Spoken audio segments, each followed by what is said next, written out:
He stood at our daughter Evelyn's wedding, holding her hand like he had earned that moment, and introduced his new wife as the woman who gave him back his life. I smiled. But inside, something cracked wide open, because I was the one who stayed.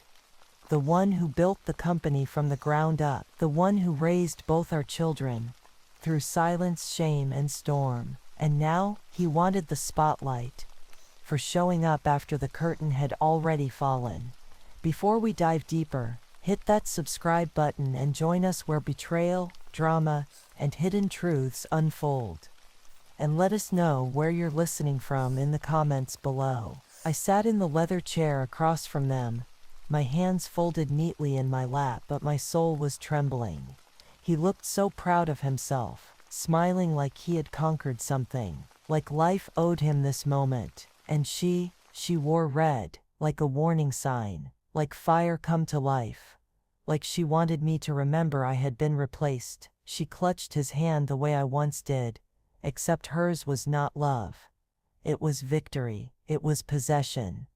It was the smirk of someone who never knew the war, only the spoils. The lawyer's office was too warm. I could feel the air press against my skin like wool soaked in grief. The clock ticked behind me, slow and deliberate. Every second dug deeper. She looked around as if she already owned the room. He leaned back in his chair, shoulders wide, chin lifted, like a man about to collect on the life he had stolen. Twice. I said nothing, but I saw everything. The new pearl earrings she wore, I recognized them. They were mine, once gifted by my mother before she passed. He had said they were too old-fashioned for me, but I guess they were just trendy enough for her. Her laughter was high and too quick, like she was trying to convince the room she belonged. But her eyes never left the folder in the lawyer's hand. She had not earned any of this. She did not build it. She had only arrived at the finish line and expected the medal. My ex-husband leaned toward her and whispered something. She giggled again. I heard the word everything.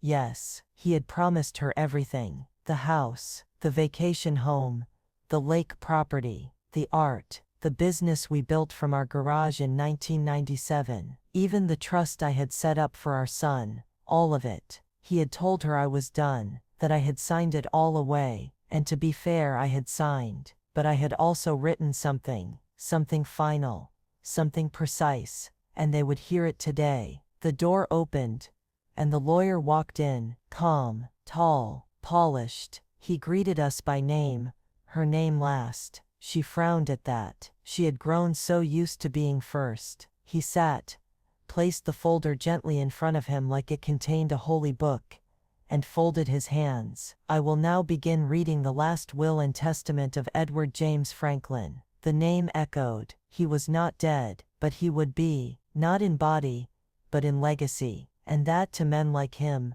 was worse. I closed my eyes for a brief moment, not to pray, but to steady myself. I had waited 2 years for this day. 2 years of silence. 2 years of therapy. 2 years of pretending I had let go. The will had been written during that silence. Every clause carved from heartbreak. Every word dripping in precision, not revenge. Truth. The lawyer's voice cut through the tension like a dull knife. Measured. Legal. Cold. Bequeath. Beneficiaries. Power of appointment. He read through the details with efficiency. I watched them both closely. My ex smiled wider as numbers rolled off the lawyer's tongue. Accounts.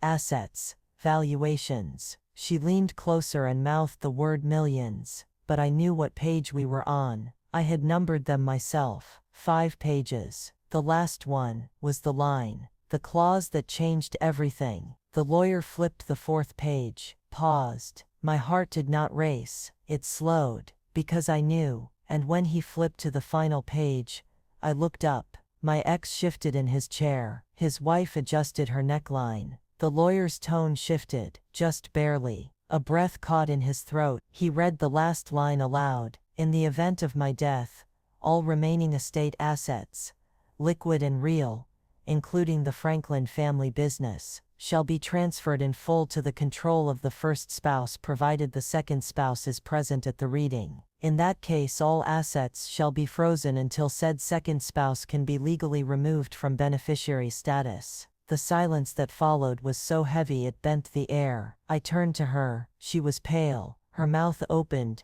then closed. He blinked, stared forward. His smile evaporated. He reached for the paper like he could touch the words and undo them. But it was done. Signed, witnessed, filed, legal. He had brought her here, believing she would inherit everything. But I had written the will, and I had not forgotten. He had promised her everything, and she had believed him. But promises do not matter when the ink is dry.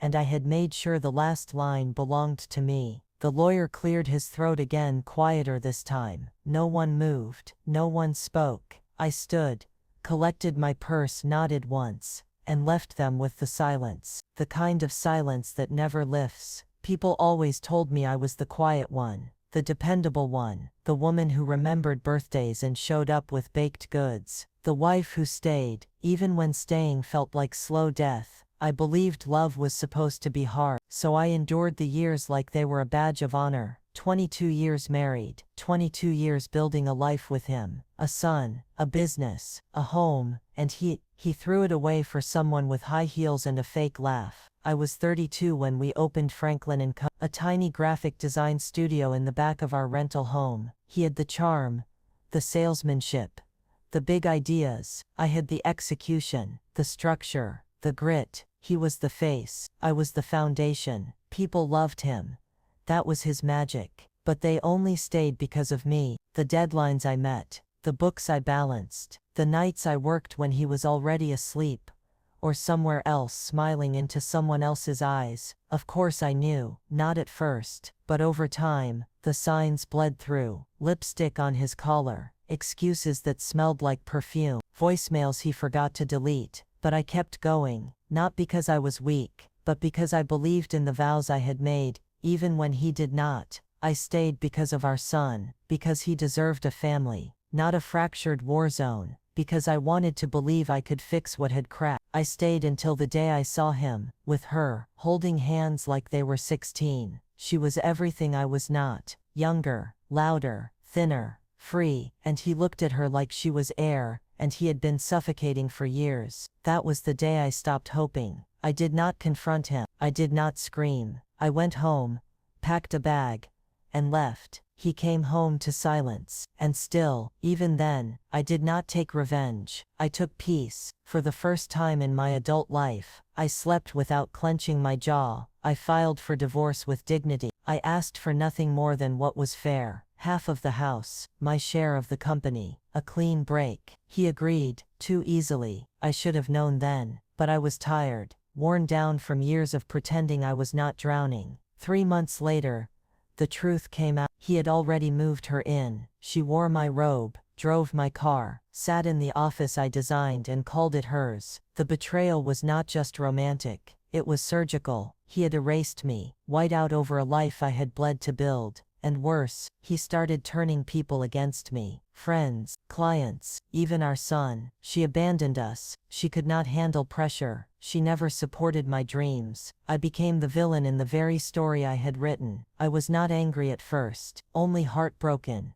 but heartbreak hardened. And one night, sitting in the dark with a cup of cold tea, I realized, he believed I was finished, that I would disappear like a bitter footnote, that she would inherit my legacy, and I would watch from the shadows, too broken to fight back. But I am not made of shadow. I am not quiet because I am weak. I am quiet because I am watching, because I am planning. That same night, I called my lawyer, a woman, sharp, silent, lethal, and I told her I wanted to write a will. She asked if I was dying. No, I said. I am finally coming back to life. Every word of that document was born from precision, not rage. I did not want revenge for the sake of punishment. I wanted truth to land like a blade sharpened over years of silence. I did not want her to cry. I wanted her to realize she never that he never had the right to promise her anything that came from me. The house, I had inherited it from my grandmother. The business started with my first savings bond. The accounts, funded by every hour I spent working while he chased dreams and women. He had built nothing, he had only decorated it. She was not his prize, she was his partner in theft. And I was done playing nice. I included one clause in the will.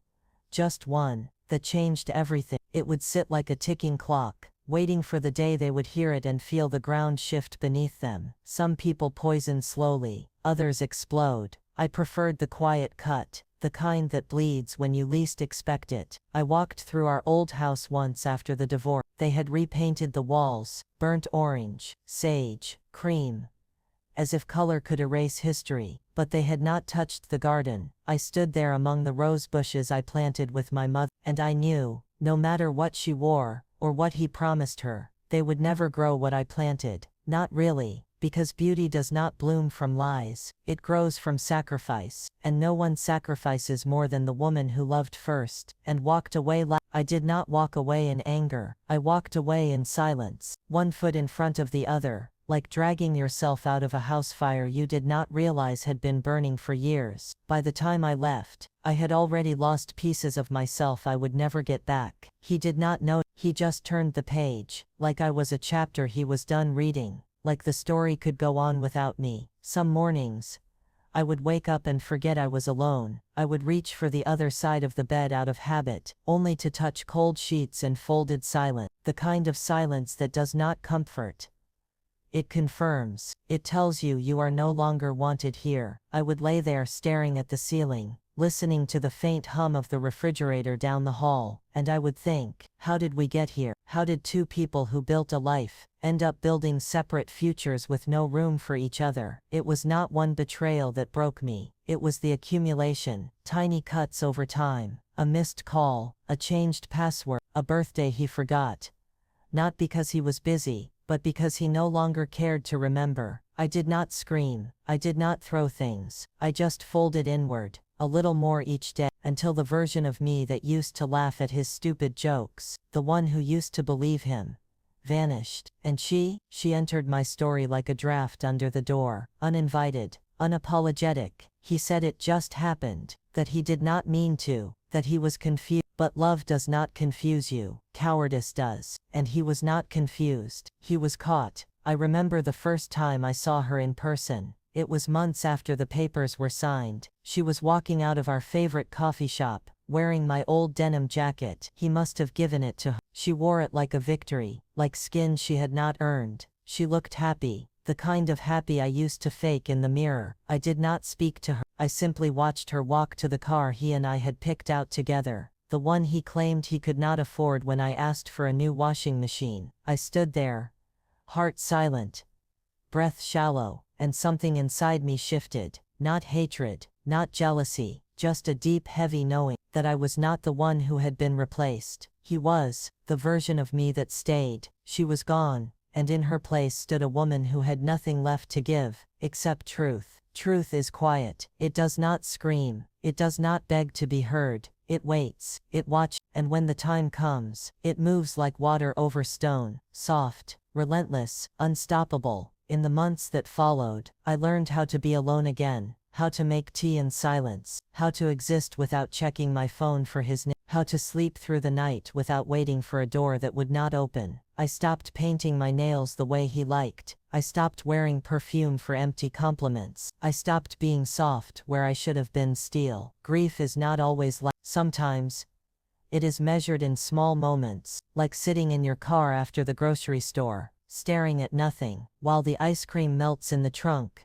or washing his coffee mug because it still sits in the cabinet cracked, but familiar, or hearing a song you danced to once, and realizing you no longer remember the steps. It is these moments that build the woman I became. Not bitter, not broken, but rebuilt, by hand. I wrote the will on a rainy Tuesday. The sky hung low, gray and heavy, like it knew what I was about to do. I sat at the desk by the window, fingers hovering over the pen, and I let the storm outside steady me. This was not revenge, this was reclamation. He had promised her everything, but he had forgotten one thing. I was the one who had given it to him in the first place. The house, my credit, the business, my late nights, my bookkeeping. my designs, the life, my love, my loyalty, my silence. I would no longer be silent. When I finished writing the final clause, I stared at it for a long time. The ink was still wet, the rain still falling, but something had changed. I felt taller, heavier, but in the way a mountain holds weight, not burdened, rooted. I folded the paper, signed my name, and sealed it in an envelope.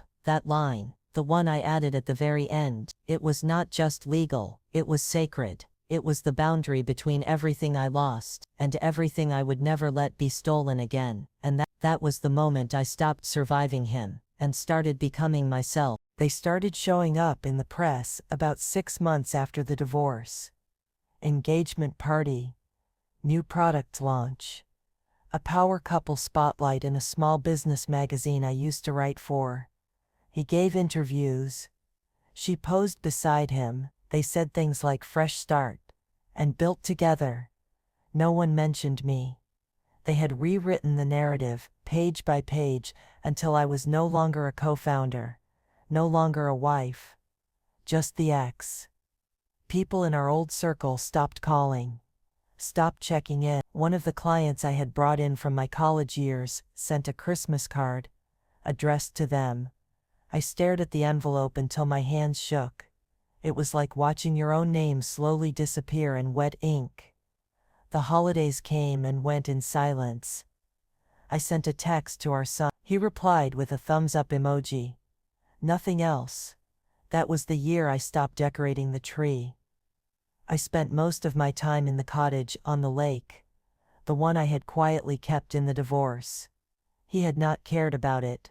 Too small, too far, too old. It had been my grandmother's summer home. No one knew I still owned it. Not even our son. The floors creaked with history. The pipes groaned in winter. And I found comfort in every imperfection. Here the air was mine. The silence belonged to me.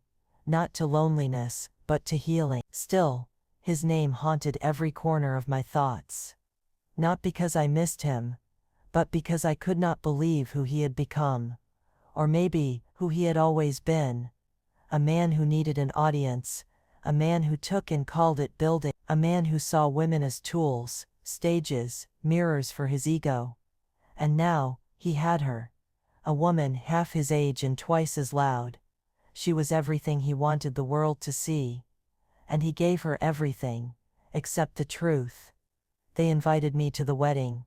That was the moment the line was drawn. The invitation came in the mail. Thick cardstock, embossed edges, a wax seal. I opened it with steady hands, read the words twice, then poured myself a glass of wine, and watched the sun disappear over the lake. They were getting married on the same vineyard we had visited for our 10th anniversary. He had proposed to her near the very tree where he once promised me forever. Somehow that detail hurt more than anything else. It was not just betrayal, it was erasure. He was not just moving on, he was planting new memories over the graves of our old ones. And he wanted me to see it. That night I sat at the small writing desk in the cottage and opened the will file again. I read the last line 10 times. Not because I doubted it, but because I wanted to feel it settle in my bones. It was not enough to write it. I had to believe in it. Own it. He had rewritten our story, but I had written the ending. In the weeks before their wedding, the tension built like fog on still water. Thick, heavy, silent. Our son called for the first time in months. He asked if I would be attending. I asked if he wanted me there. He said nothing. The silence told me more than words ever could. He had chosen a side, maybe not out of loyalty, but convenience. It was easier to accept the new version of events than to question them. He did not know what happened between me and his father. Not really. He had never asked. And I had never told him. Sometimes, silence protects. Sometimes, it poisons. In my case, it had done both. 2 days before the wedding, I received a message from the lawyer. He wanted to confirm the details of the will. The file had been updated with one minor clarification. A time-stamped clause that required the will to be read if I passed unexpectedly, or if my ex tried to transfer assets before death. I had forgotten about that part. It felt unnecessary at the time. Now it felt like armor. She would not get what was mine. Not while I still had a voice. Not even after I lost it. I did not go to the wedding. But I saw the photos. She wore lace. He wore navy. Our son stood between them, awkward and unsure. They danced beneath string lights and golden chandeliers. They toasted with champagne and posted stories of forever. But forever is a fragile word in the mouth of a man like him. A week later I got a call from the accountant. He wanted my signature on a dormant business transfer clause. Strange. My name should not have been on anything. Not unless I checked the registry. He had begun the process of consolidating the business under her name. He had forgotten the clause. Or maybe he had never read the final page. That was his mistake. He had assumed I would vanish. Instead I waited. And when the papers came, I signed nothing. I sent one line in reply. You will need to speak with the lawyer. My signature is no longer required. And then I waited. Not with fear, but with clarity. Because the moment was coming. The confrontation. The silence. The unraveling. Everything he had promised her would fall apart in the most poetic way possible. Not with fire. Not with a scream. But with the quiet power of a woman they underestimated for too long. I moved differently. I no longer needed to yell.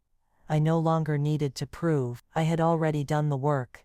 The kind that does not show up in headlines or bank statements. The kind of work that happens in the dark, when no one is watching, when your body aches from carrying everything alone, and you still show up. They never saw that version of me. He never did. She never cared to look. But now they were beginning to feel it. The consequences of forgetting the woman who made everything look effortless. Because I had been the effort. I started hearing whispers. From the board. From old friends. From clients I thought I had lost. They asked questions. Why was the business restructuring? Why were the accounts frozen? Why did she look so pale in the interviews now? Like someone who realized the ground beneath her was not hers to stand on. They asked him too. But he had no answer. Because he had stopped paying attention the moment I left. He assumed I would disappear. But I was not a ghost. I was a storm. Slow. Deliberate. Gathering strength just beyond the horizon. I spent hours walking through the woods behind the cottage. The branches above were bare. Winter was whispering through the trees. Each crunch beneath my boots felt like a reminder. You are still here. You are still breathing. And this time, you are walking for yourself. I did not think of him anymore. Not with longing. Not even with hatred. I thought of the woman I used to be. The girl who stayed. The wife who waited. The mother who bent until she cracked. I grieved for her. And then, I released her. One afternoon I found a box in the attic. It held pieces of my old life. Photographs. Wedding card. A handwritten note he had given me years ago in a moment I now knew was manufactured. I will always choose you. The ink had faded. So had the truth. I held it for a long time. And then set it back inside the box. I did not burn it. I did not shred it. I let it exist as proof that I had been loved. Falsely. And that even false love leaves real wounds. Then came the call. Not from him. From the lawyer. There is movement on their end. She said. He is preparing a public statement. Of course he was. Men like him do not reflect. They redirect. Blame becomes currency. Reputation becomes strategy. But this time, he had underestimated something more dangerous than silence. My preparation. Because the woman who walks away last, often walks away with everything she needs to win. I sat by the fireplace that night. Tea in hand, rain painting the windows. Fire crackling like it knew how many secrets had been burned here. And I thought about what winning really meant. It was not the house. It was not the money. It was not the headlines that would follow once the documents reached the press. It was this moment, right now. Me. Alone. Unbroken. And free. They still had each other. At least, they pretended to. But I had peace. And peace is not loud. It does not perform. It simply arrives, and stays. The turning point was not a scene. It was not a signature. It was a shift. The moment I realized I was no longer reacting to them. I was rising from them. I had spent years making myself small, easier to love, less complicated, less me. I had made myself manageable, but not anymore. The media called. I declined. The lawyers followed up.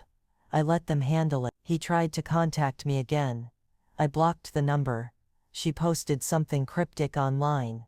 A quote about betrayal. Another about silence. I saw it. I said nothing.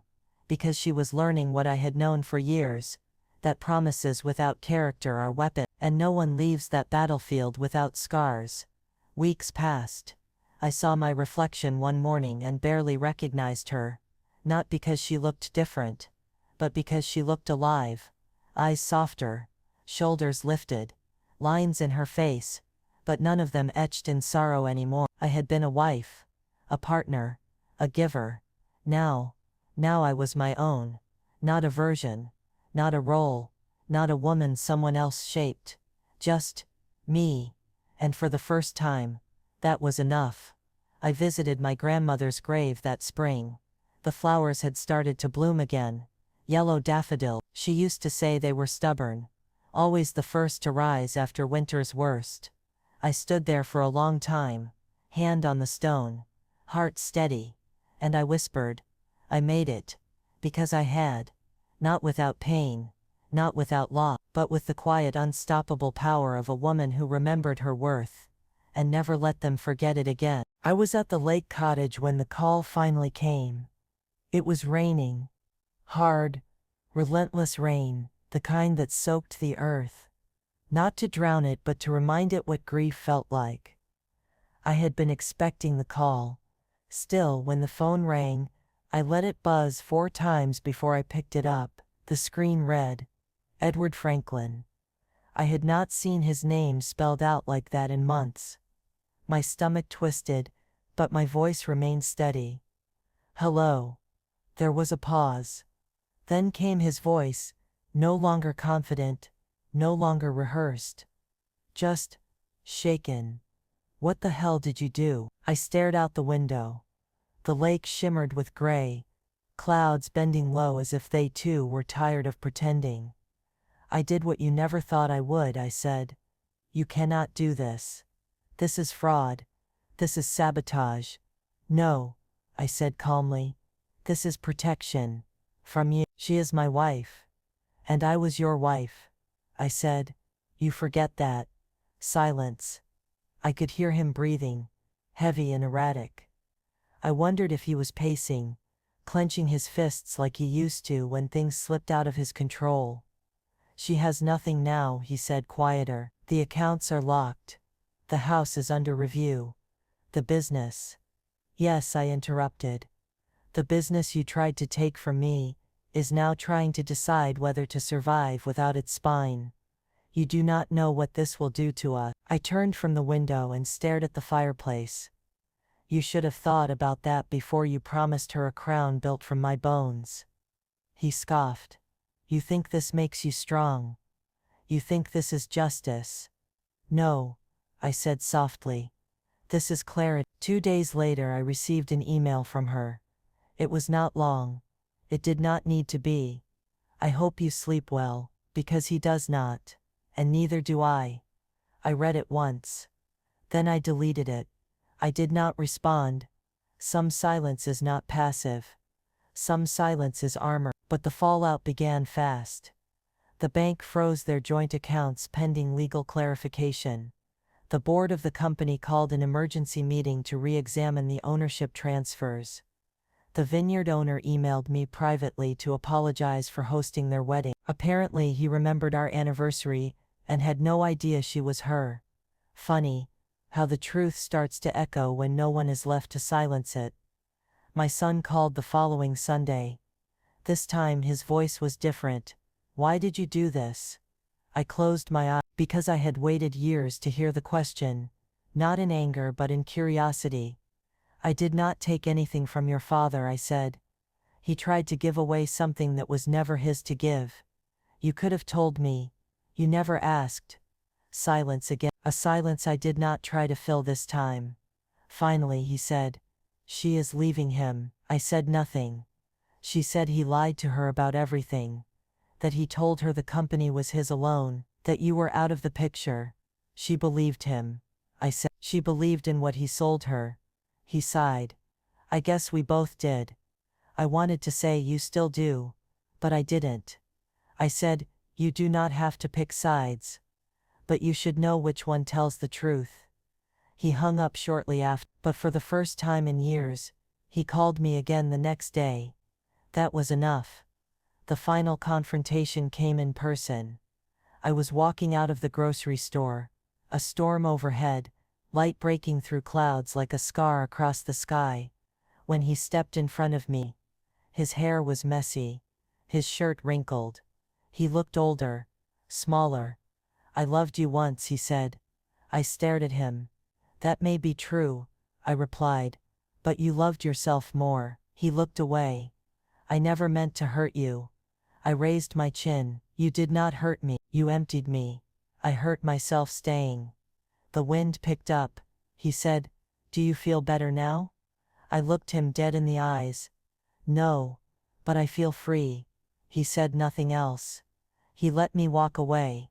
No begging, no apology, just the bitter silence of a man who had built his life on someone else's foundation, and now stood in the wreckage of his own undoing. Later that night, I lit a fire in the cottage. I sat alone, no music, no television, just the pop of wood, the breath of rain against the window pane. For the first time, I was not haunted by their faces. Not his voice, not her laugh, not the weight of what they took, because I had taken something back. Not revenge, not reputation, just truth. And truth, when spoken softly, echoes louder than any scream, because when it lands quietly, when it does not ask for attention, it disarms. It slips beneath defenses, wraps around denial like a noose, and tightens, not to kill but to remind, this is real. This happened, and you cannot rewrite it. After the documents leaked, the silence was immediate. No statements, no rebuttals, just stillness. It was as if the air around their house collapsed in on itself. The story spread like wildfire, only quieter, not scandalous, not theatrical, just honest. Emails, financial records, screenshots, contracts, each one a tiny ember. None of it screamed, but together, they burned. I did not celebrate. There was no moment of triumph, no champagne, no fist raised in victory. I just sat on the porch that evening, wrapped in my sweater, watching the light die slowly behind the trees. The birds had already quieted. The lake was glass, and I could feel something shifting inside of me. Not relief, not pride, something gentler, something deeper. Peace, but not the kind you read about in books or hear in guided meditations. No, this was different. This was earned peace. Hard won. Fought for with silence, strength and self-restraint. The kind of peace that settles into your bones. After years of betrayal have hollowed you out, and finally, you are full again. I had always believed that healing would feel like light, warm, bright, easy. But it did not. Healing came in pieces, in flickers, in moments so small you almost miss them, like taking a full breath without guilt, or walking past his name in your inbox without trembling, or hearing her laugh in a distant video, and not flinching. Healing was not cinematic. It was real, and slow, and quiet. One morning, I stood in front of the mirror and studied my face. There were new lines, lines he had never seen, lines she would never understand, but they were mine, etched by survival, carved by clarity, softened by freedom. I did not try to hide them. I traced them with my fingertips. And I smiled. Because they did not mean I was aging. They meant I was becoming. She reached out once. Just once. A short message. I think I finally understand. That was all it said. I never replied. Because understanding does not undo damage. And forgiveness. Forgiveness is not the same as reunion. Sometimes it is just a quiet exhale. A release of what no longer belongs in your hands. He never reached out again. Not after the story came out. Not after the truth rose like fog from the ground and wrapped around everything he built. I imagine he still spins the story his way. Tells people I turned bitter. That I plotted. That I snapped. But the people who know me, the ones who stayed quiet and watched, they understand now. And the ones who still believe him, they were never mine to keep. I still get invitations. Weddings. Anniversaries. Women's groups who want me to share my journey. But I say no mostly. Not because I am ashamed, but because not everything sacred is meant to be performed. Some victories are meant to be private, protected, held close like a flame in winter. Instead I write, letters I will never send. Notes to myself, truths I could not say out loud when I was still trying to hold everything together. And I walk, long walks. In rain, through fog. Under bare trees, I walk because motion is healing, because every step forward is a declaration. I am still here, I survived, and I never needed to be loud to matter. One night, not long ago, I walked past the house we once shared. They had repainted it. New lights. New landscaping, new lives behind the glass. But the oak tree we planted in our first year still stood, taller now, wider, its branches stretched across the sky like arms too tired to hold the past anymore. I reached out and touched the bark, rough, warm from the sun, and I whispered, "Thank you for remembering." Because some things do, even when people forget. I left a rose on the porch, not as a gesture to him, not for her, but for me, for the girl who stood there once, holding her breath, believing love was enough. She deserved flowers, she always had. I do not hate him. That surprises people, but hate is heavy, and I have carried enough. I have carried lies, silence, compromise, even the weight of my own erasure. I will not carry hate. Now I carry softness, not weakness, softness, the kind that comes from surviving fire, and choosing not to become it, the kind that comes from knowing you are enough, without having to prove it. I still keep the final line of the will in my nightstand drawer, typed, signed, quiet. Sometimes I read it aloud to myself in the dark, not because I need to remember what it did, but because I need to remember what I did. That line was not an ending, it was a beginning, the moment I stopped waiting for justice to arrive, and became it myself, not with rage, not with destruction, but with truth, spoken softly, echoing louder than any scream. I thought it would end there. The confrontation, the unraveling, the silence that followed. But the universe is never quite finished with the truth. 3 weeks later, I received a package. No name, no return address, just a manila envelope, thick and sealed with a trembling kind of urgency. I opened it slowly, careful not to tear anything. Inside were copies of emails, bank transfers, photos, everything. Proof of how he had hidden money in offshore accounts, of how he had backdated company documents to exclude my signature, of how 6 months before the divorce, he had begun preparing to erase me entirely, not just as a wife, but as a partner, as a founder. He had not simply betrayed me. He had orchestrated a burial, and someone had kept the receipts. At the bottom of the envelope was a single note, handwritten on plain stationery. You did not deserve what he did to you. I could not stay silent anymore. I read the letter 3 times, my fingers trembling slightly, my chest tight. There was someone on the inside, someone who had seen it all, someone who had watched the lies build like smoke and finally chose to let it burn. For a moment I felt tears rise, but they were not tears of grief. They were something else, something closer to. For so long I had doubted myself. Even in revenge, I had questioned whether I had gone too far, whether I had let bitterness make me cruel. But now I knew. I had not been cruel, I had been accurate. I met with my lawyer the next morning. We submitted the documents quietly. The courts responded faster than expected. Frozen assets became investigations. The business was put under review. The press, the very same press that had once called them inspiring, began to ask questions. Headlines changed.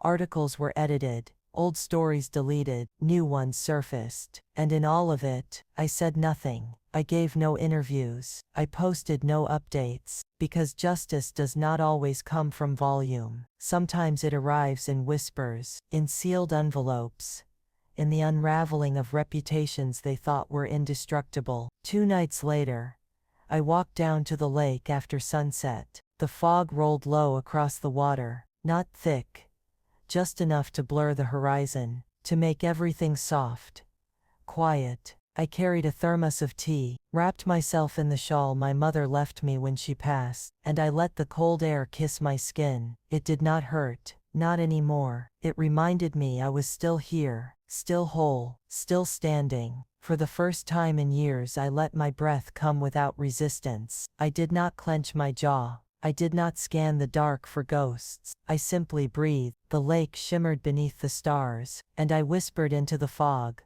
"You do not own me anymore. Not him, not her, not the pain." Later that week, my son came to visit. He brought coffee and a letter he had written. He handed it to me without speaking. I read it while he waited outside.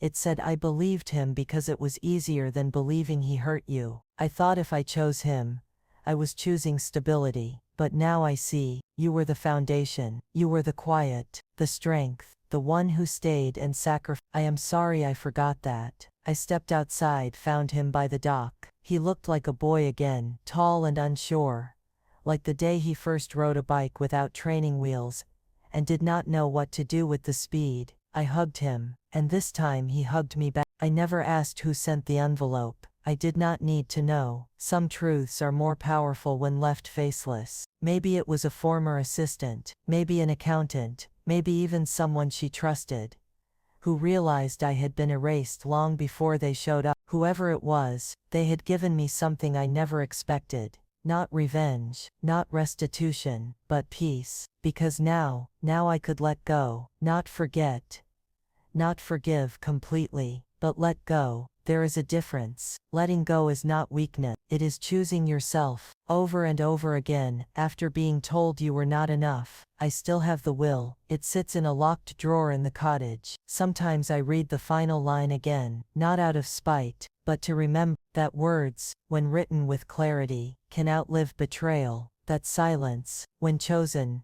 not forced, can speak louder than any scream. And that healing, true healing, does not come when others apologize. It comes when you stop needing them, not just their apology, their acknowledgement, their regret, their remorse, all of it. It comes when you wake up one morning and realize you are no longer holding your breath for something that was never coming. I used to replay it in my head, the confrontation, the confession, the sudden unraveling of guilt in their eyes. I imagined them standing in front of me trembling, ashamed, saying everything I needed to hear. I was wrong. You never deserved that.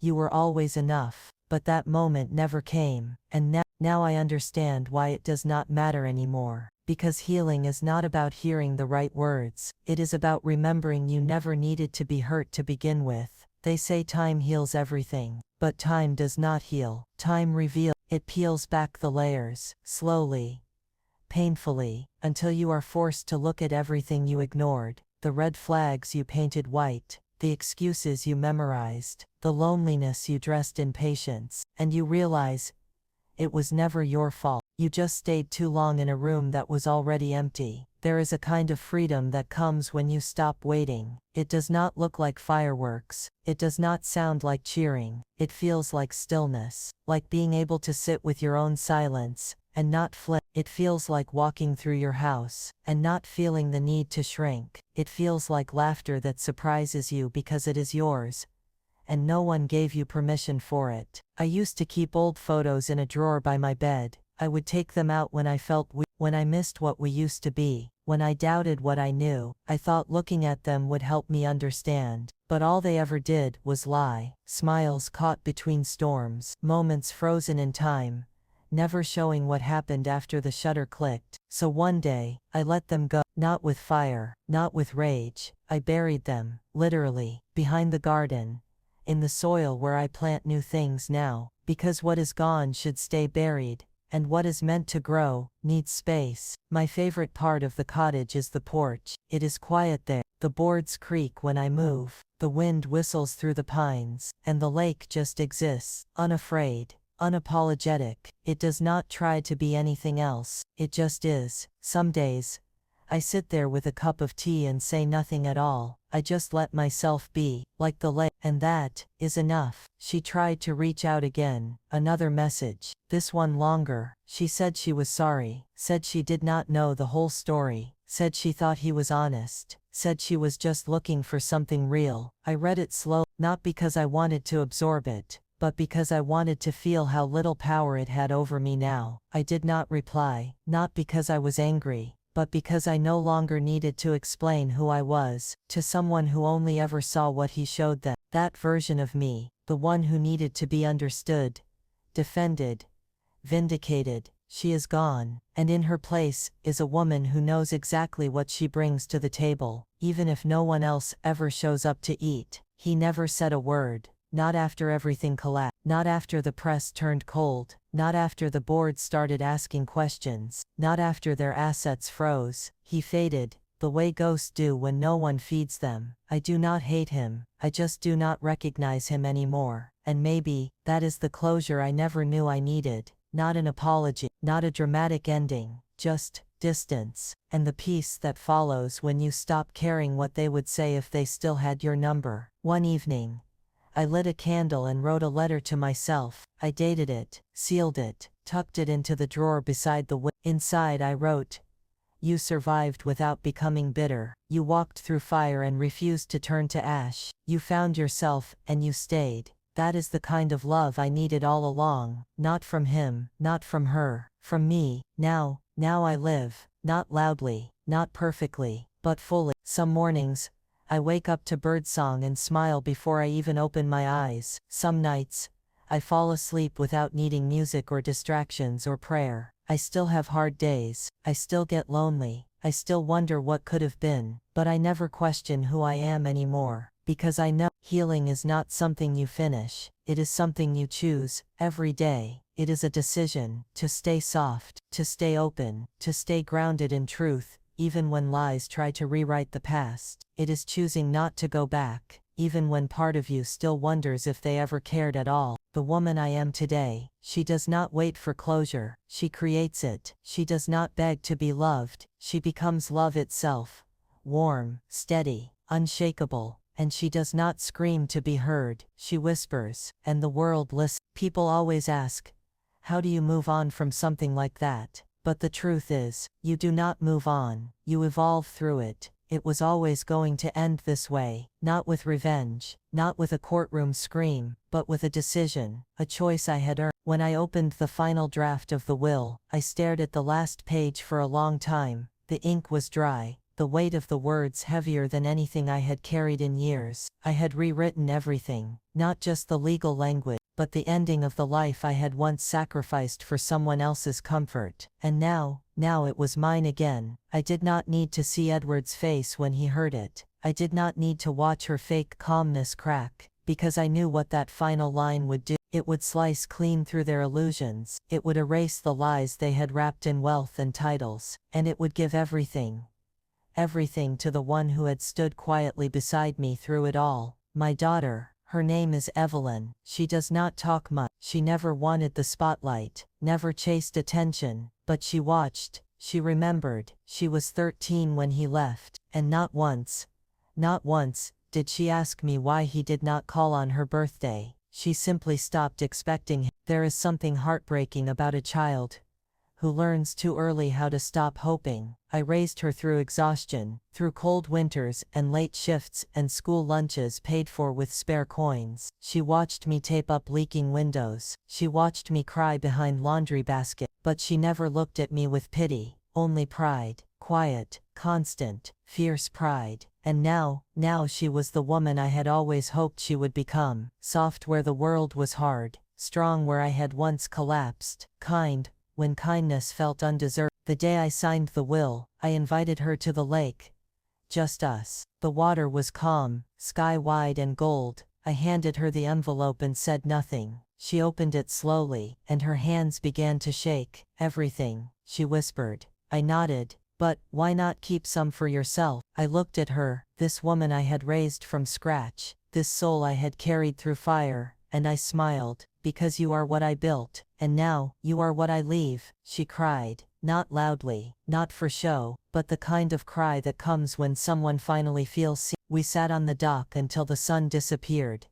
No words, just water and sky, and a love that needed no performance. Edward never knew about that meeting. He never asked where Evelyn stood. He assumed, as always, that bloodlines guaranteed loyalty. But biology does not make you a father. Showing up does. Sacrificing does. Loving, when no one applauds you for it. That is parenting. He tried to contest it, of course. Hired someone, filed noise. But noise cannot undo years of silence. And Evelyn, she did not flinch. She stood where I had once stood, in a lawyer's office, steady and calm, and said, "My mother built everything he left behind. Every penny came with her fingerprints." And that was that. The last time I saw Edward was in a grainy image someone forwarded to me from a newspaper article. He looked smaller, older, like a man who realized too late that you cannot rewrite the past with charm. You have to live it honestly. And he never did. Evelyn comes by the cottage now, every Sunday. She brings tea, books, stories from her students.